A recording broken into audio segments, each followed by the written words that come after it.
Now that's going to be important. Now, if you look at the syllabus, there's a question, compare and contrast the Pharisees and the Sadducees, highlighting the distinctive characteristics of each group.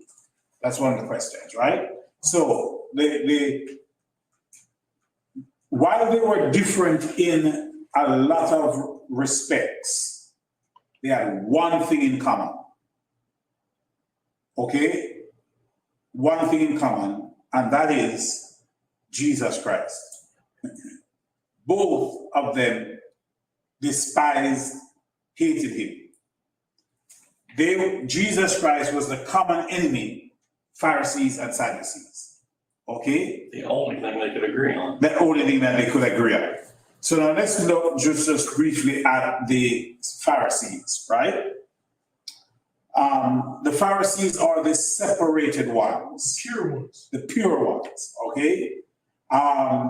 They're characterized by the following features, and I'll just list them and then because you can do your own research when you're writing your paper. Number one, the Pharisees were generally middle class, right? They were middle class. Two, they were associated with the synagogue.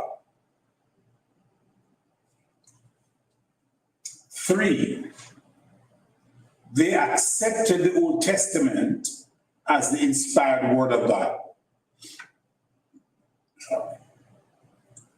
Four, they believed in the resurrection, spiritual beings, and angels. Just a little. Slow down. Am I going too fast? Just a little.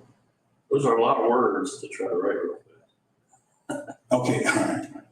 Believed in the resurrection, Spiritual beings and angels.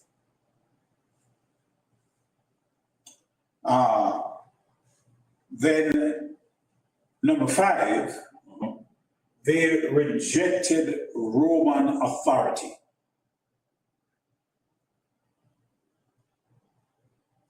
Well, could you say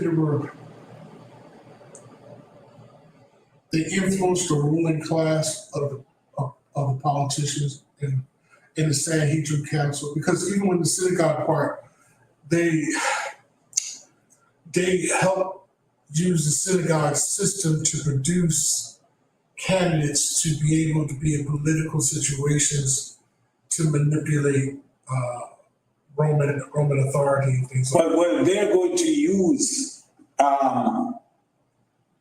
most of them, they would not have been favorable to Rome. No. They would have despised Rome because, And Rome despised them. and Rome despised them. The Sadducees were more the buddies and pals of Yeah, Rome. at that time. Because you see, and that is why Jesus Christ had to say to them, because they're expecting a king coming on a white horse and destroying Roman government and Roman rule. And Jesus Christ would say to them, my kingdom is not of this world. Was my people would fight. If it were, my people would fight. So, and Jesus is saying, I'm not coming here to set up no earthly kingdom. That's not what I'm about. You see, so they were more middle class than upper class. All right? And as hard as, that's weird too, because when we look through the Bible, we read how hard they were on people and what they bound on them. And you would think that would mean, but the Sadducees were considered more of the traitors to their people than the Pharisees were. Yeah, the Pharisees were very strict in terms of what. And the last point I want to make about them is that for the Pharisees, their authority was primarily in their teachers and scholars. Right? They rested their authority on their teachers and scholars. All right. Now, let's look at the Sadducees.